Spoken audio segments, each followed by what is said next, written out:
بسم اللہ الرحمن الرحیم۔ پیارے ناظرین، ایک روز نبی کریم صلی اللہ علیہ وسلم اپنے صحابہ کو اللہ کی حمد و ثنا کی تسبیحات آسمان کی جانب انگلی اٹھا کر بیان فرما رہے تھے۔ اسی وقت اللہ سبحانہ و تعالیٰ کی رحمت جوش میں آ گئی اور حضرت جبریل امین علیہ السلام وحی لے کر نبی کریم صلی اللہ علیہ وسلم کی خدمت اقدس میں حاضر ہو گئے اور عرض کی، یا رسول اللہ صلی اللہ علیہ وسلم، اللہ جل شانہ آپ کو سلام فرماتا ہے، اور اسی خوشی میں اللہ تبارک و تعالی ارشاد فرماتا ہے کہ جو آپ کا امتی یہ کلمات 13 مرتبہ پڑھ لے گا، ان کے لیے اور ان کی اولادوں کے لیے فرشتے دعا کرتے ہیں، اور اللہ تبارک و تعالی آمین کہتا ہے۔ اللہ تبارک و تعالی 4 ایسے فرشتوں کو مقرر فرما دیتا ہے کہ ان کو اور ان کی اولادوں کو اپنے سائے میں پناہ دے دو، تو ان 13 کلمات کو پڑھنے سے تمام شیطانی وار خطا ہو جائیں گے اور دنیا و ما فیہا کے شر سے ہمیشہ کے لیے ان کی اولادیں محفوظ و مامون رہیں گی۔ وہ 13 کلمات اس ویڈیو میں پیش کیے جائیں گے۔ گزارش ہے کہ اس ویڈیو کو آخر تک ضرور دیکھیے گا۔ پیارے دوستو، حضرت ذوالنون مصری رحمت اللہ تعالی علیہ ارشاد فرماتے ہیں کہ میں ایک روز دریائے نیل کے کنارے کنارے جا رہا تھا۔ میں نے اس دریا کے کنارے دیکھا کہ ایک بچھو دریا کی جانب بھاگتا ہوا آ رہا تھا۔ جب وہ دریا کے کنارے پر پہنچا تو اسی وقت دریا سے ایک کچھوا نمودار ہوا جو اس بچھو کو لے کر پھر دریا کے دوسرے کنارے کی جانب چل پڑا۔ حضرت ذوالنون مصری فرماتے ہیں کہ مجھے بھی پھر شوق پیدا ہوا کہ میں دیکھوں کہ یہ بچھو اور کچھوا کہاں جاتے اور کیا کرتے ہیں۔ چنانچہ میں ایک کشتی پر سوار ہوا اور ان کے پیچھے پیچھے ہو لیا۔ وہ بچھو دریا کے دوسرے کنارے پر جا کر دریا سے باہر نکل گیا اور ایک جانب کو دوڑنے لگا۔ جب وہ کچھوا دریا میں واپس آ گیا تو میں اس بچھو کے پیچھے ہو لیا۔ اچانک وہ بچھو ایک ایسی جگہ پر جا کر رک گیا جہاں پر ایک شخص سویا ہوا ہے، جبکہ ایک زہریلا سانپ اس شخص پر حملہ کرنے کی تیاری میں تھا۔ اس بچھو نے سانپ پر حملہ کیا اور سانپ نے بچھو پر، پھر دونوں ایک دوسرے کے زہر سے مر گئے، لیکن اللہ تبارک و تعالی نے اس سوئے ہوئے شخص کو زہریلے سانپ کے وار سے بچا لیا۔ یہ بات صرف اللہ ہی بہتر جانتا ہے کہ جب ہم سوتے ہیں تو اللہ تبارک و تعالی ہمیں کون کون سی مصیبتوں اور آفتوں سے محفوظ فرماتا ہے۔ تو میں نے اس جوان کو جگایا اور اس سے پوچھا کہ تم نے ایسا کون سا نیک عمل کیا جس سے موت تمہارے قریب ہو کر بھی تمہیں نہ چھو سکی؟ تو اس نوجوان نے جواب دیا کہ میرے ماں باپ 13 مرتبہ یہ کلمات پڑھتے ہیں اور میں ان کلمات کی بدولت ہر حادثے سے محفوظ رہتا ہوں۔ پیارے دوستو، حضور سرور کائنات صلی اللہ علیہ وسلم کا ایک معجزہ یہ بھی تھا کہ مسجد نبوی کی چھت کھجور کے خشک درختوں پر کھڑی تھی۔ آپ صلی اللہ علیہ وسلم جب بھی خطاب فرماتے تو ان میں سے ایک تنے کے ساتھ ٹیک لگا لیا کرتے تھے جو سب کا جانا پہچانا تھا۔ آپ صلی اللہ علیہ وسلم کے لیے جب لکڑی کا ممبر تیار کیا گیا اور آپ اس پر تشریف فرما ہوئے اور خطبہ دینا شروع کیا، حاضرین مجلس نے اس کھجور کے تنے میں سے اونٹ کی آواز کے مشابہ آواز آتی سنی، حتیٰ کہ پوری مسجد اس کے رونے اور فریاد کرنے سے لرز اٹھی۔ اس کی انکساری اور آہ و بقا سے لوگ بھی رونے لگے۔ اس پر حضور صلی اللہ علیہ وسلم نے اپنا دست اقدس اس تنے کے اوپر رکھا تو وہ خاموش ہو گیا، اور آپ اسے تسلی نہ دیتے تو وہ قیامت تک کسی کیفیت میں رہتا۔ ایک روایت میں ہے کہ آپ نے اسے بلایا، وہ زمین کو چیرتا ہوا آپ صلی اللہ علیہ وسلم کے سامنے حاضر ہو گیا۔ آپ نے اسے گلے لگایا اور پھر حکم دیا کہ واپس چلے جاؤ، اور وہ واپس چلا گیا۔ ایک اور روایت میں ہے کہ آپ نے اسے پوچھا کہ کیا تم یہ چاہتے ہو کہ تمہیں واپس ان درختوں میں سے کر دیا جائے جو تیرے ساتھی باغ میں پھل دیتے ہیں؟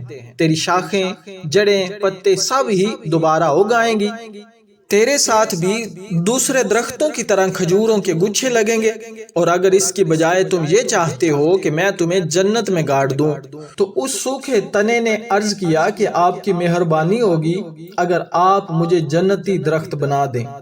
اس نے آپ کی ابدی قدم بوسی کو ترجیح دی اور دار فنا کے مقابلے میں دار بقا کو پسند کیا۔ دوستو، بنی اسرائیل کا ایک آدمی جو حضرت موسیٰ علیہ السلام کے دور نبوت میں تھا، وہ آدمی ہر ایک برائی شوق سے کیا کرتا تھا، شراب پیتا، بدکاری کرتا، حتیٰ کہ بنی اسرائیل کے لوگوں نے اس کے لیے موت کی دعائیں کی تھی۔ اور وہ اپنی زندگی جی کر جب مرا تو بنی اسرائیل کے لوگوں نے اس کی لاش کو ایک بدبودار جگہ پر پھینک دیا۔ اسی وقت حضرت موسیٰ علیہ السلام پر وحی نازل ہوئی اور اللہ تبارک و تعالیٰ نے فرمایا کہ اس بندے کے کفن دفن کا معاملہ کیا جائے۔ حضرت موسیٰ علیہ السلام نے اس کے کفن و دفن کا انتظام کیا۔ جب اس کام سے حضرت موسیٰ علیہ السلام فارغ ہوئے تو اللہ تبارک و تعالیٰ سے عرض کی کہ وہ تو ایک شرابی، زانی اور بدکار شخص تھا۔ بنی اسرائیل کی قوم اس کے گناہوں کی وجہ سے بہت زیادہ تنگ تھی۔ اس نے ایسا کیا عمل کیا کہ حق تعالیٰ نے خود مجھے اس کے کفن و دفن کا حکم صادر فرمایا۔ اللہ تبارک و تعالیٰ نے فرمایا، اے موسیٰ تو نہیں جانتا، ایک مرتبہ وہ شراب پی کر ایک بدبودار جگہ سے گزرا تو ایک صحیفے پر لکھا تھا، یعنی اوراق پر لکھا تھا، جو بھی آخری نبی حضرت محمد صلی اللہ علیہ وسلم پر ایک مرتبہ درود شریف پڑھ لے گا وہ جنت میں جائے گا۔ تو اس نے میرے محبوب پر درود شریف پڑھا تھا، پھر مجھے یہ کیسے گوارا تھا کہ وہ جہنم میں جائے؟ لہٰذا پیارے ناظرین، حضرت موسیٰ علیہ السلام کے زمانے کا وہ شخص نبی کریم صلی اللہ علیہ وسلم پر درود شریف پڑھ کر جہنم سے خلاصی پا گیا۔ پیارے دوستو، درود شریف پڑھنے والے پر اللہ کی رحمتیں برستی ہیں۔ اللہ کے فرشتے درود شریف پڑھنے والے پر سلامتی کی دعائیں کرتے ہیں۔ نبی کریم صلی اللہ علیہ وسلم خود درود شریف کا جواب عنایت فرماتے ہیں۔ درود شریف پڑھنے سے اعمال پاکیزہ ہو جاتے ہیں، دل صاف، درجات بلند اور گناہ معاف ہو جاتے ہیں، اور نامہ اعمال میں احد پہاڑ کے برابر ثواب لکھ دیا جاتا ہے۔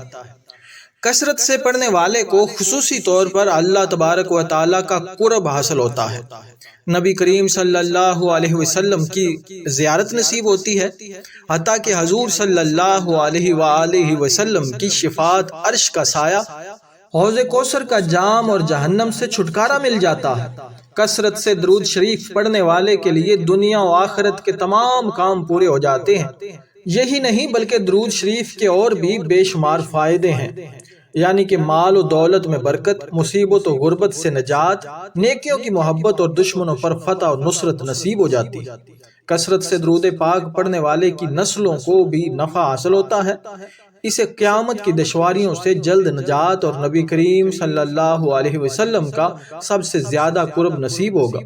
الغرض درود شریف کثرت سے پڑھنے والے کی اللہ تمام حاجات اپنے ذمہ پر لے لیتا ہے۔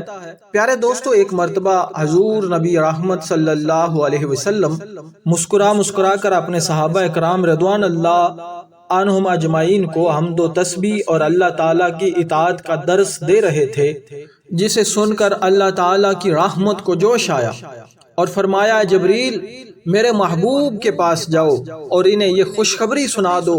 اسی وقت حضرت جبریل علیہ السلام وحی لے کر حضور اکرم صلی اللہ علیہ وسلم کی خدمت اقدس میں حاضر ہو گئے۔